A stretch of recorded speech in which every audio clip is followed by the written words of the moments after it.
Good morning, everybody. So we've gone through the different steps in order to be found disabled by the Social Security Administration. But what I want to do right now is just do a quick wrap up on the series that we've been doing on my website about being found disabled. Now, we've gone through each individual step, but I wanted to go through them together, kind of quickly explain them so you can get a better understanding of what Social Security is using to determine whether or not you're disabled. So there's a 5-step sequential evaluation process in which you go through in order to determine whether or not you're disabled. Now at step 1, you can't be engaging in what Social Security calls substantial gainful activity. Well, what substantial gainful activity is that in order for you to be engaging in it, the work has to be both substantial and gainful.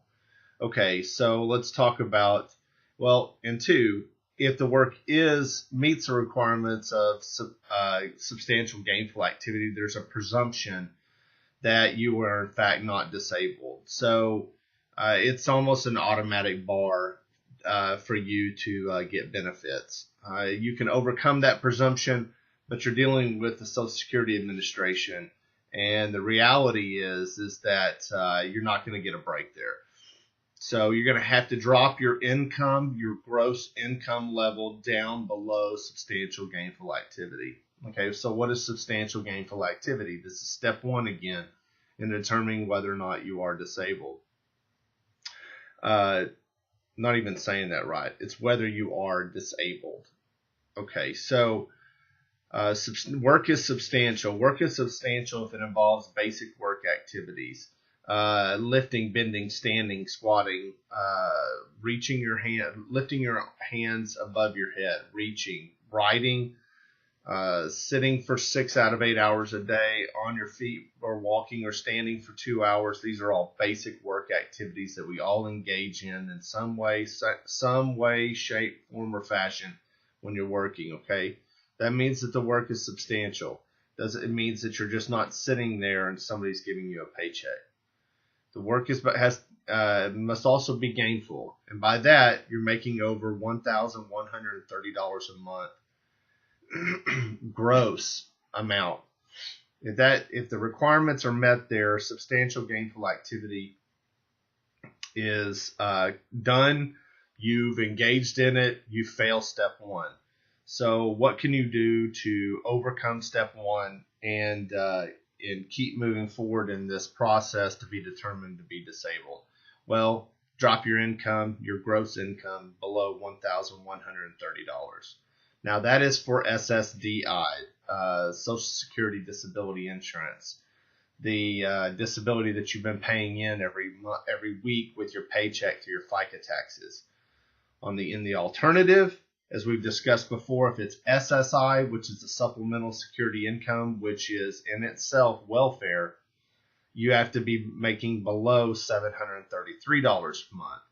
And there's a complicated calculation, but suffice it to say, if you are still working and you can only qualify for SSI, almost dollar for dollar is going to be deducted from the $733 a month.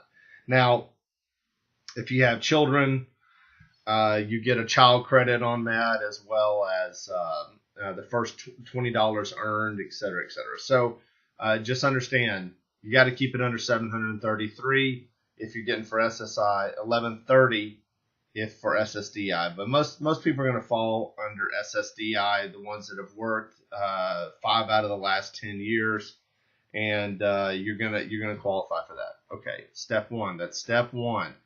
Get your income, your monthly income, gross monthly income under a limit, either $1,130 or $733 for 2016. Okay, so get your gross income under that amount. There you satisfy step 1. Step 2, your condition has to be severe. I know that you may think that your condition is severe, but a lot of times Social Security will qualify your condition as non-severe.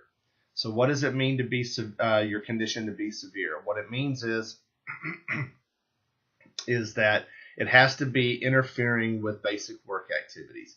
your ability to perform basic work activities, okay? It must substantially interfere with it.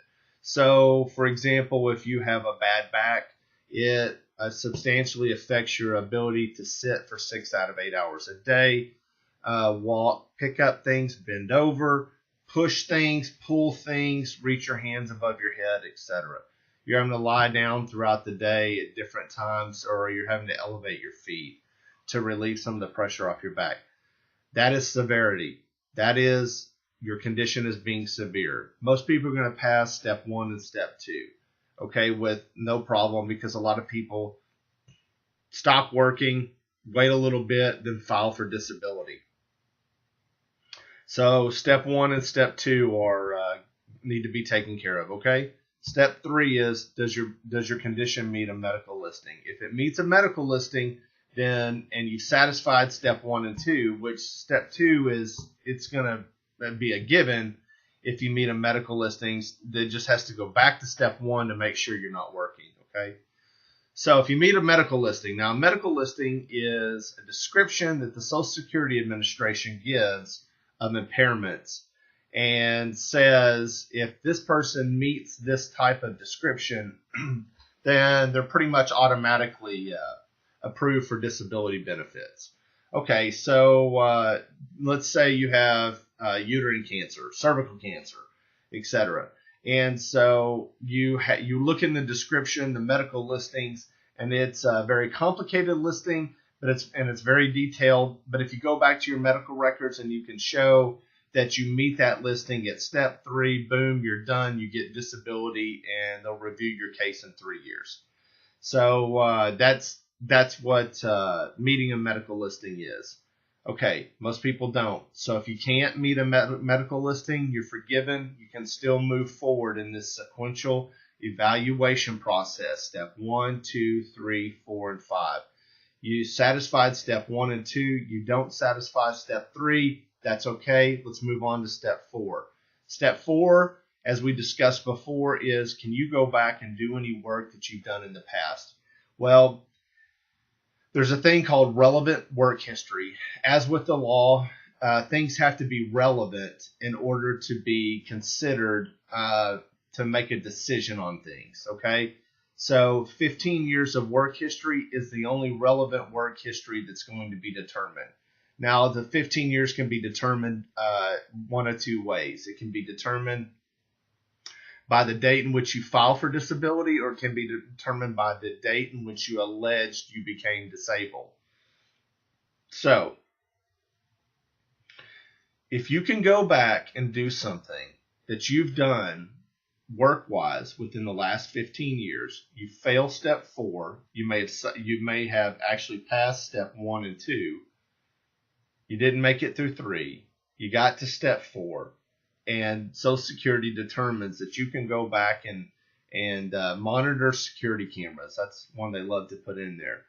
That you did that in the past. And by the way, if you did that in the past, you're gonna have to have a pretty severe condition for Social Security not to be able to determine that you can go back and do it. By the way, that if you can go back and do it, then your condition, your disability claim is going to be denied. All right. Now, this gets very complicated from here. In order for Social Security to determine whether or not you can go and do a job that you've done in the past, it has to establish what is called your residual functional capacity. I know these are a lot of words, and it starts getting complicated. But work is divided up into different categories. And let's talk about just the physical elements of work. Work is either sedentary, where you're sitting most of the day. It's light, where you're alternating sitting and standing. It's medium, where you're lifting quite a bit more weight and you're standing the majority of the time. It's heavy, where you're lifting a lot more weight and you're standing and bending and squatting almost all the day. And then there's extra heavy. Okay. So in order for Social Security to determine that you're capable of going and doing a job that you've done in the last 15 years, it has to determine your RFC, your residual functional capacity. And once it determines your RFC, which is a guess, by the way, there's no scientific calculation. That's why lawyers are in the disability area, is because Social Security may classify work as a person being capable of doing light work, when the lawyer is arguing, the attorney is arguing that this person is only capable of doing sedentary work or less than sedentary work. And by a number of different other reasons, the person ought to be considered disabled. Okay. Suffice it to say, look back at your 15 years of work history. If you're capable of returning back to some job you've done in the last 15 years, you're not going to make it. You're not going to make your disability claim, and you're going to have to file an appeal because you're going to get denied. All right. Last but not least, let's say that you've worked at really heavy jobs most of your life, and step 4, you can't go back and be a brick mason, sheet rocker, you can't work at a warehouse, things like that. Okay. So you pass step 4. Now let's review steps 1, 2, 3, and 4, because step 5 is usually the killer. That's where most everybody that gets denied at this point. Step 1, you're making under $11.30 a month or $7.33, depending on which disability you qualify for. Number 2, your condition is severe. It's severely interrupting your ability to engage in these basic work activities: lifting, standing, walking, sitting, talking, following instructions if it's a mental issue, keeping on track, getting along with others, getting along with people in authority, etc. Step 3, do you meet a medical listing? Likely you do not, so don't worry about it. Step 4, you get to step 4, can you do the work you've done in the past? No, if you can't, let's move on to step 5. Now at step 5, after Social Security has already determined your residual functional capacity, it moves on to step 5 too.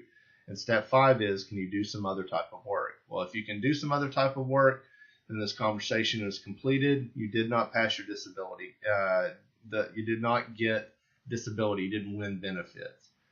If you found that you cannot go and do some other type of work, well, then you are disabled if you meet all the other factors, okay? What can you say about step 5? What is there to be said about, well, in your mind you're thinking, I can't do anything else. Well, you'd be surprised at what you possibly can do. You can, and I brought these jobs up before, be an almond blancher. I don't know what an almond blancher is, but it's a sedentary type of job. It's unskilled. You can blanch almonds. You can polish silver. There's a silver polisher. You monitor security cameras.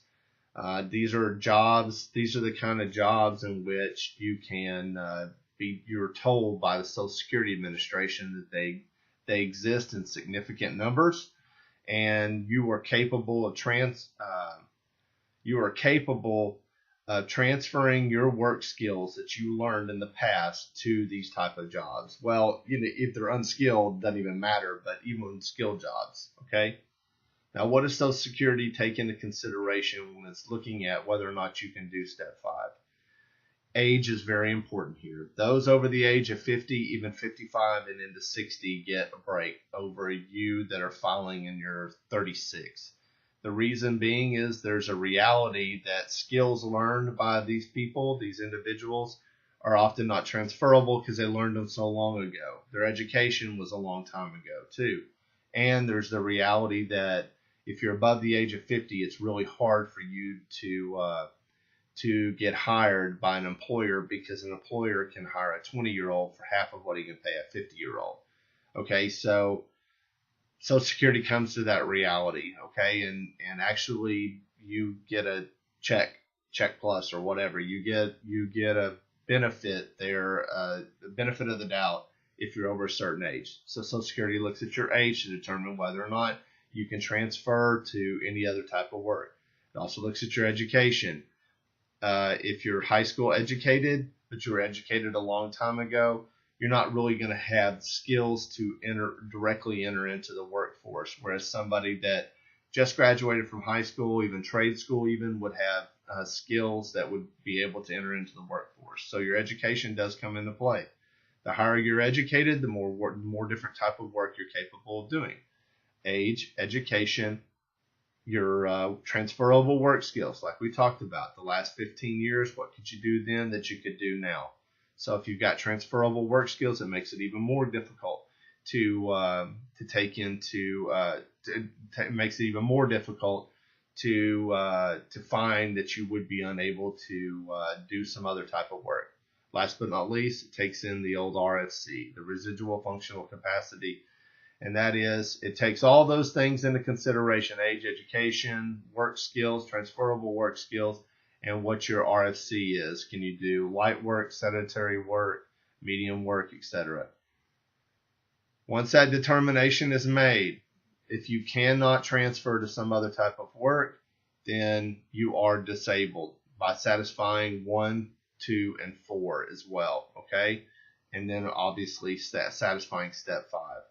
If you can do some other type of work, you've made it all the way through the sequential evaluation process through step 1, 2, 4. But at step 5 you failed, you're going to be found not disabled. And you either have to appeal your case or we have to start all over. We help claimants throughout Texas and California. You can always call our office at 888-780-9125. Take care. Thanks.